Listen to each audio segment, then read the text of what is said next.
I am back with another video. Thank you so much for being here. In this video, I wanted to talk about dispatching drayage, the blueprint, and everything that you would learn in this course. So we're going to do like a brief course overview just so you can get an idea of what will be outlined in the course if you decide to take it. So let's get into module one. In module one, it is called Intro to Dispatching. So this is where you're going to learn about the startup costs and what you need to get started learning about dispatching. This is also for beginners who have absolutely no experience with the logistics industry, and then also those seasoned professionals that are already in drayage or that are already having a dispatching company, but they want to learn about dispatching containers specifically. So we're going to do a soft intro to what dispatching is, the work hours, and what does it take, because dispatching drayage work hours is a lot different than dispatching regular OTR freight. So you guys are going to learn the difference about those as well. You'll learn about what is dispatching, the flow of dispatching, rate cons, BOLs, PODs, what all of that means, plus more, where to find loads, and what is a factoring company. So module one is really just a brief overview of what dispatching is, just so you can softly be guided into all of the fun things that drayage is going to bring and all the things that you're going to learn. And module two is one of my favorite modules. This is Intro to Drayage. So in this module, this is where you'll be learning about what is the difference between regular dispatching versus drayage dispatching. What is drayage? You guys will also get a downloadable ebook that I created called the Drayage Dictionary and the Key Terms. If you decided not to join this course and you still wanted to have that downloadable, I'll leave the link somewhere in the description box so that you guys can have access to that as well. You'll also learn what is the port and how the ports work. It's absolutely phenomenal when you just learn about how vessels go in and out of our country and how important it is to just fueling our country. It's just amazing. I love it so much. And what do carriers need to gain access to the port? So, it's certain qualifications that carriers need to have access to the ports, and we go all over all of that in module two. You'll also learn about some port basics. So you'll learn about the containers, the chassis, the SCAP code, the ship lines, terminal tracking, what all of that means. And yeah, so let's see. In module three, this is all where all the fun stuff happens. So this is where you'll be creating your business name, structuring your business, filing your business name. I'll show you about how to do all of that. Your business banking, opening up a business banking account, professional email and signature. I actually show you guys what my email and signature looks like so that you can kind of mirror it and make sure that you're showing professionalism in yours. And then also how to create a professional email. So for example, my email address is info@theintermodalgroup.com instead of the intermodal group at ymail.com or at gmail.com. So I just show you guys briefly how to create a professional email address for your company so that you can stand out and just look more professional. Creating a logo, building your website. I'll give you references and recommendations for that.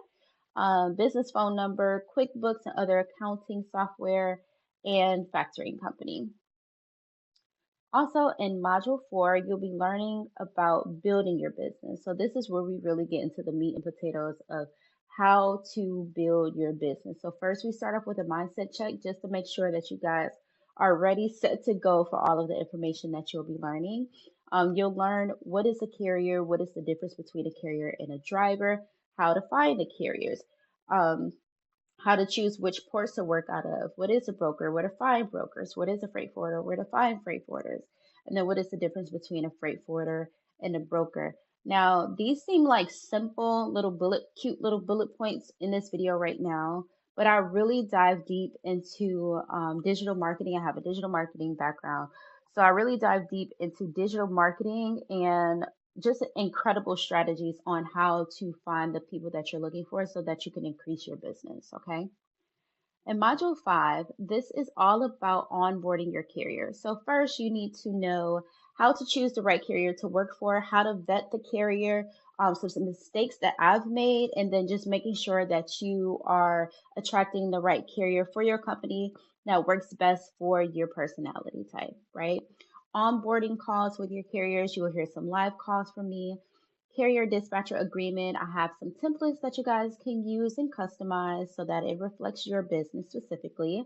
A new carrier welcome email. This is an optional thing, but this is just something that I felt like I love to do just because it again showed more professionalism for my company. So when I'm onboarding carriers, I'm just not just onboarding them and going straight to the next step. Like I'll give them a welcome email and I'll give you guys the template and show you exactly how I run my company. We also create a carrier profile, and a carrier profile just gives you the specifics of what your carrier needs. So it's certain carriers that can carry overweight containers. It's certain carriers that can carry hazmat. It's some carriers that want to have a certain rate per mile. I show you how to create this in a digital way so they can just click on a button, they can fill it in on their phone or on their laptop, and then you can save it. And it's just absolutely, it's so good. Yeah. So then I'll show you where to store the documents. And then I also introduce UIIA, getting your carrier set up a UIIA. And what I love about this video lesson is that it could potentially be used as an additional stream of income for you. So we go over that in module 5. In module 6, this is all about the load. So I teach you about how freight don't wait. We want to be efficient but move with speed when we are booking freight for our drivers. What are loads? Standard containers, reefer containers, legal weight containers, overweight containers. Like you'll learn all about the different kinds of containers so that when you are going into the real world, you know what to look out for, what you might want to avoid, and then if at any point you need a refresher, you can always come back to module 6 and learn what that container means and what it entails. In module 7, this is about booking the load. So now you have a load that you're interested in. You want to make sure that you're credit checking for the broker to make sure that the broker is approved with your carrier's factoring company so that they can get paid and essentially you can get paid as well. Requesting deposits from freight forwarders because some freight forwarders are not factorable, so you learn all about that as well. Making live calls. You will see me making live calls to brokers and actually booking freight live in front of the camera.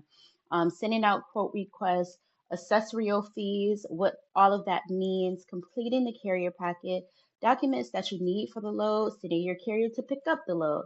If it's an import container, what does that mean? What is the requirements for that? If it's an export container, what does that mean? What are the requirements for that? And then what's expected from your carrier and the importance of being on time. So you learn loads of information throughout this entire course.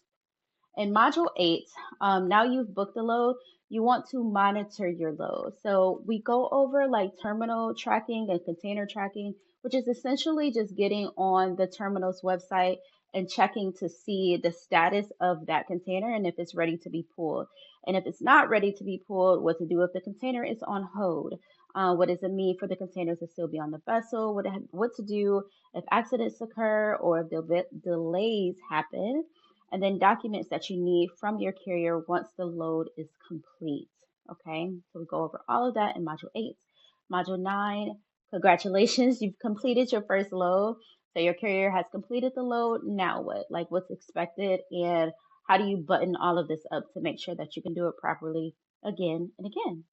So you learn that. And then in module 10, this is all about invoicing and getting paid. So this is where you'll learn about factoring if you decide to factor for your carrier or if you have a factoring company yourself, invoicing with QuickBooks, and really showing you guys in a transparent way the load complete templates that I use for my company with QuickBooks for my carrier so that it all like it leaves no discrepancy. So the way that we're able to do it is for the week, I send out invoices for the week on Fridays.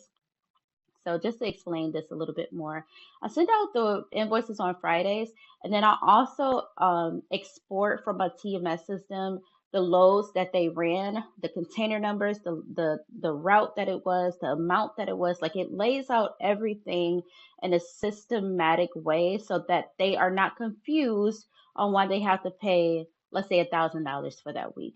You know what I mean? So you're gonna learn all about invoicing and getting paid, the late payment templates, what to do if your carrier doesn't pay you, and rinse and reset. So this is all of the information that you're going to learn in Dispatching Drayage, the blueprint. I'm so excited to just even be explaining this to you guys. Make sure that you subscribe to the channel if you're interested in learning more about dispatching drayage and all that there is to know about the ports. And I will see you guys in the next video. Talk to you soon.